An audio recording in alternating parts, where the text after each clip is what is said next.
বিপদ আর আতঙ্ক মানুষের জীবনের অবিচ্ছেদ্য অংশ। পৃথিবীর প্রত্যেকজন মানুষ বিপদের সম্মুখীন হন, আতঙ্কিত থাকেন।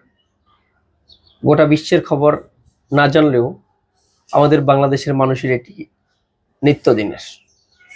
কখনো আমাদের পার্শ্ববর্তী দেশের ষড়যন্ত্র, কখনো আমাদের দেশের রাজনৈতিক অস্থিরতা, কখনো উগ্রবাদী সন্ত্রাসীর হামলার সংখ্যা, কিংবা দেশের অর্থনৈতিক মন্দা ইত্যাদি ইত্যাদি। আমাদের দেশের প্রত্যেকজন মানুষের প্রতিটা কদমে কদমে, প্রতিটা মুহূর্তে, প্রতিটা নিয়তে বিপদগ্রস্ত হতে হয়, আতঙ্কের সম্মুখীন হতে হয়। খুব সম্ভবত পৃথিবী ধ্বংসের আগ মুহূর্ত পর্যন্ত এটা থেকে আমাদের মুক্তি মিলবে না। একটা বিপদ কাটতে না কাটতেই আমাদের কাছে আরেকটা বিপদের খবর আসে, আমাদেরকে আতঙ্কিত রাখা হয়। সাম্প্রতিক সময়ে আমাদের দেশে নতুন করে পুরনো একটা শব্দের সঙ্গে পরিচিতি লাভ করছে, জঙ্গিবাদ। এই শব্দের সঙ্গে আমরা কম বেশি প্রত্যেকেই ভালোভাবে পরিচিত। আমাদের দেশে জঙ্গিদের উত্থান ঘটার সময় আইন শৃঙ্খলা বাহিনী তৎপরতার মাধ্যমে তাদেরকে নির্মূল করতে সক্ষম হয়েছে ইতিপূর্বে।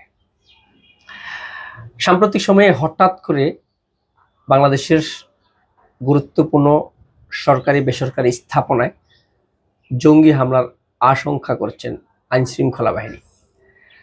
এমন একটা খবরে আমরা রীতিমতো আরো বেশি আতঙ্কিত হলাম। এমনিতে দেশের মানুষের বিপদের শেষ নাই, এদেশের মানুষের বিপদ নিয়ে কারো মাথা ঘামে নাই।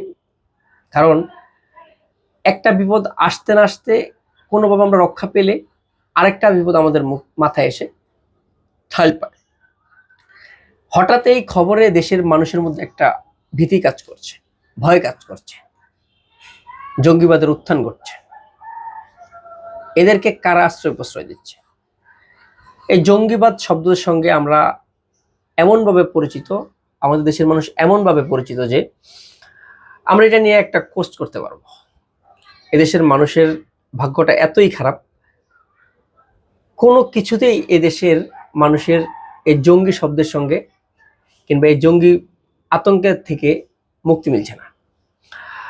অভ্যুত্থান পরবর্তীতে দেশের ভঙ্গুর পরিস্থিতি, দেশ নিয়ে দেশি বিদেশি নানা রকম ষড়যন্ত্র, পার্শ্ববর্তী দেশ পশ্চিমা থেকে আমাদের দেশকে নিয়ন্ত্রণ করার প্রচেষ্টা, রাজনৈতিক অস্থিরতা, রাজনৈতিক মতপার্থক্যতা, সব মিলিয়ে এমনিতে আমরা খুব খারাপ অবস্থায় আছি। এর মধ্যে হঠাৎ আইন শৃঙ্খলা বাহিনী একটা খবর জানালো, তারা তথ্য পেয়েছে কোন একটা নিষিদ্ধ সংগঠন দেশের বিভিন্ন গুরুত্বপূর্ণ স্থাপনা, সরকারি কিংবা বেসরকারি, যেখানে মানুষের সমাগম বেশি, সেখানে হামলার ছক আঁকছে।